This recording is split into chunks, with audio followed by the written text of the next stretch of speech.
भात बच्चों, ये है आपका सप्तदश पाठ जिसका नाम है सत्कर्म एवं धर्म। सत्कर्म एवं धर्म। ठीक है, आइए हम इस पाठ का सारांश समझ लेते हैं, जो कि इस प्रकार से है। प्रस्तुत पाठ में महाराज विक्रमादित्य के समय की एक लघु घटना है, जिससे उन्होंने यह शिक्षा मिली कि मनुष्य के जीवन में कर्म का महत्व तपस्या से भी अधिक है। तपस्या तो केवल ऋषियों मुनियों का कर्म है। अन्य मनुष्य के लिए सत्कर्म करना ही धर्म है, क्योंकि परलोक में कर्मों द्वारा ही स्वर्ग या नरक का चयन किया जाता है। अतः मनुष्य को सदा सत्कर्म ही करना चाहिए। तो बच्चों, ये था इस पाठ का सारांश, जो कि आपको समझ में आ गया होगा। अब आइए हम इस पूरे पाठ का अनुवाद करेंगे, जो कि इस प्रकार है।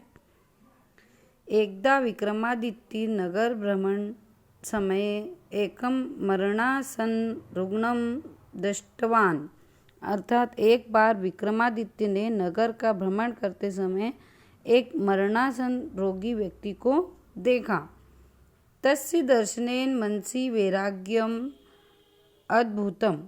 अर्थात उसे देखने से उनके मन में वैराग्य उत्पन्न हो गया। अतः माया मोहमयं संसारम ज्ञात्वा स महामंत्रिणी राज्यभारं समर्प्य वनम अगच्छत्। अतः माया मोहमय संसार को जानकर वे महामंत्री पर राज्यभार सौंपकर वन में चले गए। नेक्स्ट पैराग्राफ है। वने सह कठिनाम तपस्याम आरब्धवान। अर्थात वन में उन्होंने कठिन तप करना आरंभ किया। तस्य समीपे एव एक महात्मा अपि तस्या तपस्या रत आसीत्। उनके पास में ही एक महात्मा भी तप में लीन थे। महात्मा तम अवदत् राजन। अर्थात महात्मा ने उन्हें कहा, हे राजन, भवान तु यथा नीति राजधर्मस्य पालनम करोतु। आप तो नीति के अनुसार राजधर्म का पालन करो। धर्मानुकूलम शासनम अपि एव परलोक साध्यते कर्मणा नीति। अर्थात धर्म के अनुकूल शासन भी धर्म के समान होता है। महात्मा अवदत, महात्मा ने कहा, ऐसा महात्मा ने कहा। राजन, राज्य धर्म प्रजापालनम शासनम एव अस्ति तपस्या तु महात्मानां कर्म इति।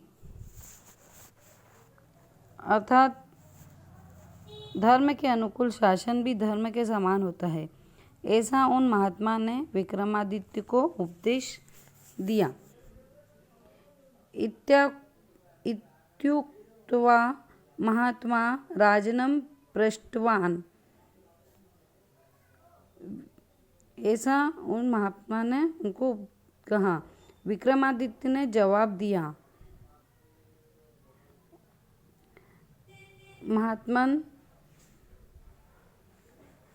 विक्रमादित्य ने जवाब दिया, महात्मन, नहीं, तप के द्वारा ही परलोक को साधा जाता है, कर्म के द्वारा नहीं।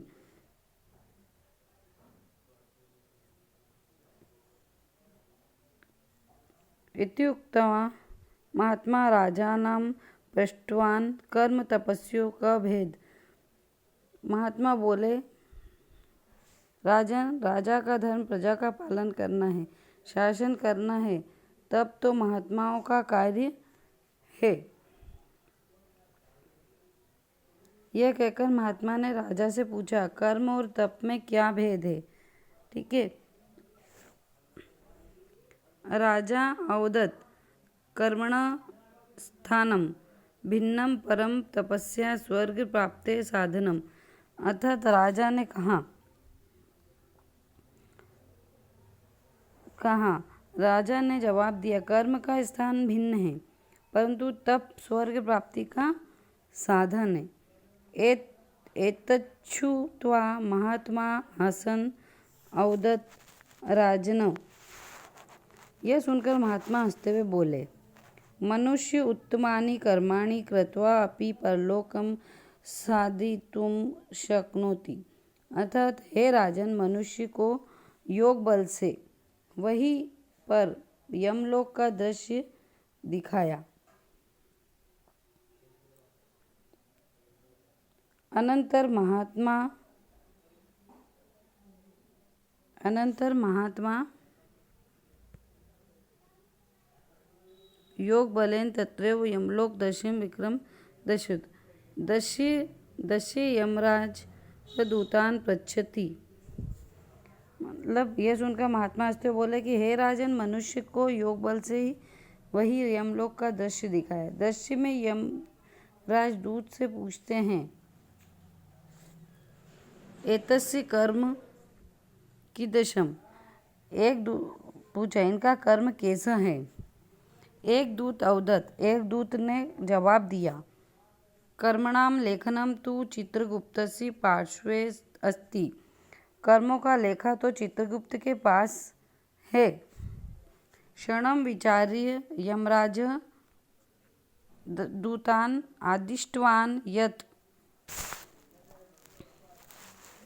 क्षण भर विचार कर यमराज ने दूत को आदेश दिया, यदि एतस्य कर्माणि उत्तमानि सन्ति तर्हि स्वर्गस्य द्वारकम् उद्घाटयतु। यदि कर्माणि अधमानि तदा बलात् नरके